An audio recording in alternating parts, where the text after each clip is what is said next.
नमो नमो सिद्ध साहूरम। ये पाठ है मिथ्यात्व।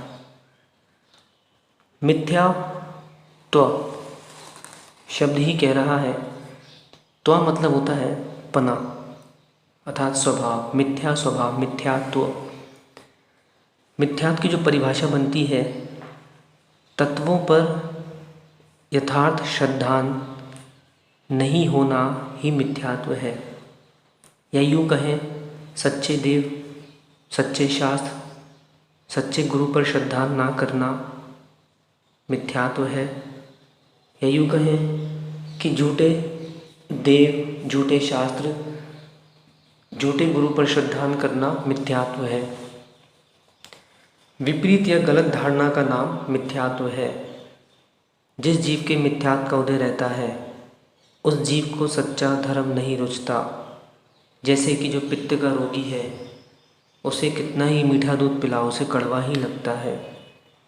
मिथ्यात्व दो प्रकार का होता। पहला ग्रहित मिथ्यात्व, दूसरा अग्रहित मिथ्यात्व। ग्रहित शब्द ही कह रहा है ग्रहित, जो दूसरों के द्वारा ग्रहण करके हो।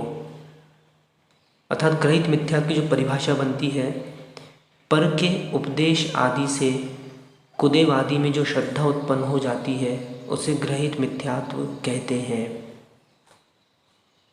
अग्रहित मिथ्यात्व तो यह शब्द ही कह रहा है बिना किसी के ग्रहण किए हुए। अर्थात परिभाषा बनती है अनादि काल से किसी के उपदेश के बिना शरीर को ही आत्मा मानना व पुत्र धन आदि में अपनत्व करना, यह अग्रहित मिथ्यात्व है। मिथ्यात्व के 5 भेद भी होते हैं।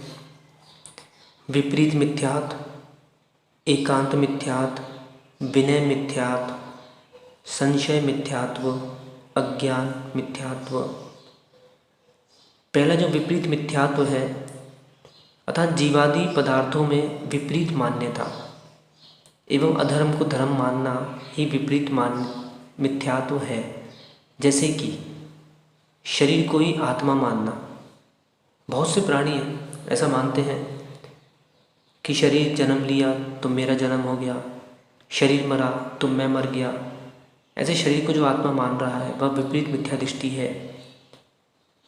एकांत मिथ्यात्व, जीवादि पदार्थों में पाए जाने वाले अनेक धर्मों में से एक धर्म को ही स्वीकार करना, यह एकांत मिथ्यात्व कहलाता है।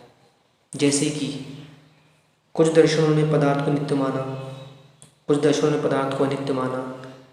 तो जो ऐसा एक ही धर्म को मानता है, जैसे पदार्थ को नित्य ही मान लेना या पदार्थ को अनित्य ही मान लेना, यह एकांत मिथ्यात्व है। एकांत मिथ्या दृष्टि ऐसा मानता है। और जैन दर्शन जो सम्यक दृष्टि है, वह मानेगा कि पदार्थ नित्य भी है और अनित्य भी है। विनय मिथ्यात्व, सच्चे देव, सच्चे शास्त्र, सच्चे गुरु एवं अन्य मिथ्या देव, मिथ्या शास्त्र, मिथ्या गुरु, इनको सम्मान करना या इनको समान मानना, यह विनय मिथ्यात्व है। फिर से समझे, सच्चे देवशास्त्र गुरु एवं अन्य मिथ्या देवशास्त्र गुरु, इन दोनों को समान मानना, यह विनय मिथ्यात्व है।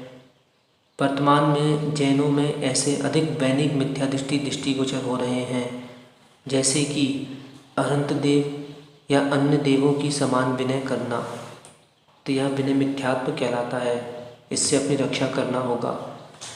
संशय मिथ्यात्व, सत असत धर्म में सच्चे धर्म का निश्चय नहीं होना, यह संशय मिथ्यात्व है। जैसे कि स्वर्ग नरक होते हैं भी या नहीं होते। आजकल बच्चों में सबसे ज़्यादा संशय मिथ्या दृष्टि पैदा हो रहे हैं। जैनों में देख रहे हैं कि श्रद्धा नहीं आ रहा, स्वर्ग होते कि नहीं, नरक होते कि नहीं।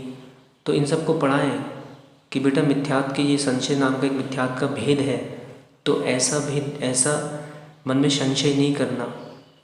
5वां जो बनता है अज्ञान मिथ्यात्व, तो जीवादि पदार्थों के समझने का प्रयास ना करना यह अज्ञान मिथ्यात्व है। तो बहुत से लोग होते हैं, उनसे भाई कहे पढ़ लो, अरे क्या करना, मैं नहीं पढ़ना। तो ऐसा नहीं। तो पुनः देखें, दोहराएं मेरे साथ 5 मिथ्यात्व: विपरीत मिथ्यात्व, एकांत मिथ्यात्व, विनय मिथ्यात्व, संशय मिथ्यात्व, अज्ञान मिथ्यात्व। इनको पुनः सुने और अन्वेषण करें, क्या हमारे अंतरंग में यह किसी प्रकार का मिथ्यात्व पनप रहा है क्या? यदि हाँ, तो तुरंत उसको अपने जीवन से पृथक करने का प्रयास करें। इस तरह सामान्य से मिथ्यात्व के 5 भेद होते हैं, और इनके यदि और भेद करें तो 363 मत भी, 363 भेद भी हो जाते हैं, और वैसे विस्तार से असंख्यात लोक प्रमाण भेद भी। इस पाठ को पढ़कर हमको यह समझना है कि हमको मिथ्यात्व को छोड़ना होगा, क्योंकि अनादिकाल से मिथ्यात्व में फंसे होने के कारण ही आज यह जीवन में हमको दुख झेलना पड़ रहा है, शरीर धारण करना पड़ रहा है, अन्य प्रकार की वेदनाएं सहन करना पड़ रही है। मिथ्यात्व एक ऐसी अग्नि है जो यह मानव रूपी श्रेष्ठ पर्याय को भस्म कर देती है। इसलिए हमें शीघ्र ही मिथ्यात्व को नष्ट करना चाहिए है। आदि जड़ेंदम जयदु जयदु।